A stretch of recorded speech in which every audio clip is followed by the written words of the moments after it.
not only was Barack Obama's campaign one for the history books, and we followed it religiously here, but now the swearing-in ceremony is going to rock Washington, D.C. properly.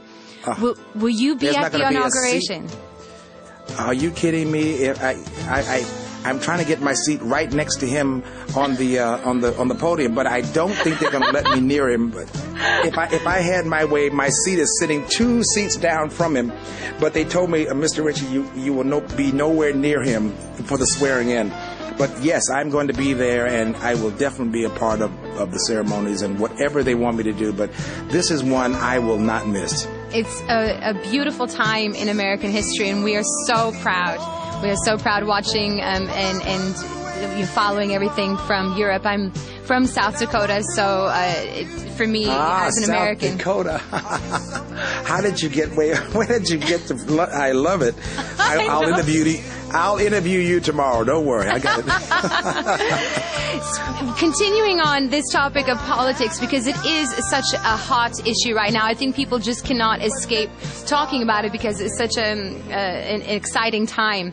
The future, a new hope from a new president. What do you think are the most pressing issues of our time? What issues are most important to you and your family?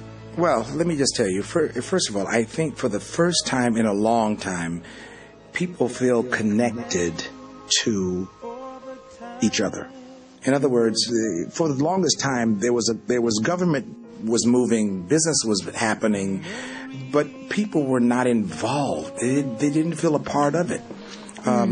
So what was happening now, I think it was clearly stated when Barack Obama won, we actually feel a sense of belonging to this country and to the world. And the world feels now a part of America for a change. We all are there again, number one. Number two, I mean, the economy is probably number one on the ticket, jobs, and of course, getting that into some kind of a perspective, because there's two things. One, those of us who have jobs and those of us who are losing jobs. And where's the money going, and how are we going to maintain our families, and how are we going to eat every day? And it's a terrifying time when we're not sure where we're going to be from day to day in our ability to take care of our families. And I think that's priority number one in America, I'm sure. For sure.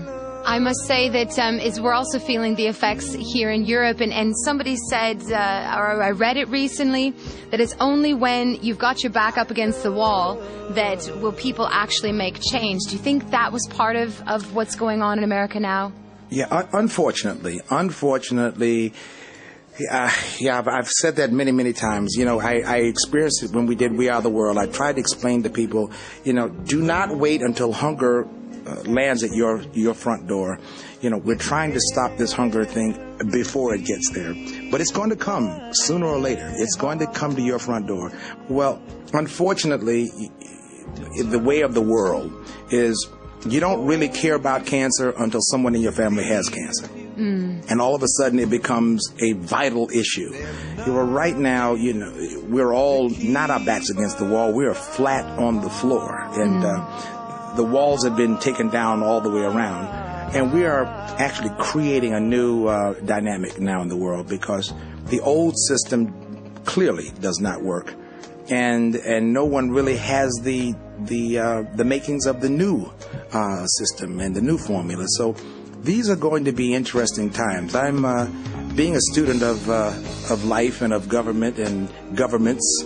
I'm kind of standing back and kind of clearly watching what's going to take place. And I think for the first time in the history of America, the American people, and not only the American people, but Britain, Germany, France, we're all going to have to pitch in now and find out what this new formula is going to be about, because it's affected the whole world. Absolutely. As you were speaking, I was reminded of something I read in Wikipedia this afternoon. Is it true that you have a degree in economics? thank God I never had a chance to practice it. Yes, I'm an economics major, an accounting minor, and by the way, I love what my accounting teacher said to me one day. He said, "Mr. Richie, we don't mind if you stole the money. At least we can justify."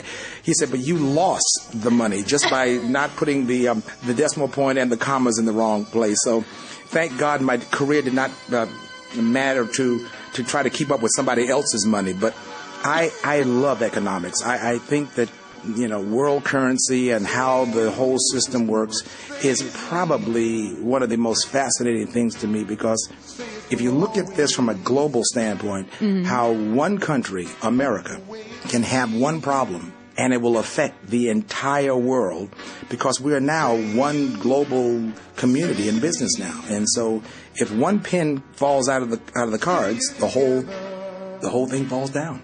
It's true.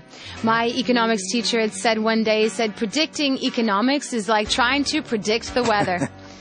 We all try. That's very good. I call economics, there's two ways you can do it. You can either meet in the classroom or you can meet at the barbershop. It's both the same place. All you can do is sit there and argue and give your opinion, but whether you're right or wrong, who the heck knows? It's all a test, isn't it? 2009 is going to be an exciting year for the world, also for you and for music. Please tell us, you're going to be touring in a city near us? Yeah, I can almost tell you this right now, and I'm putting in your invitation right now, backstage, yes! 02. I'm not exactly sure when the dates are. They're looking over here and scrambling for it, but we're up for 02. I think it's February or March. The tour starts in February, and we'll go across Europe. The first half of the tour is February, March, April, or March, April, May, and then the second half is right after that, coming into November, December, January. Wow! This is going to be fantastic.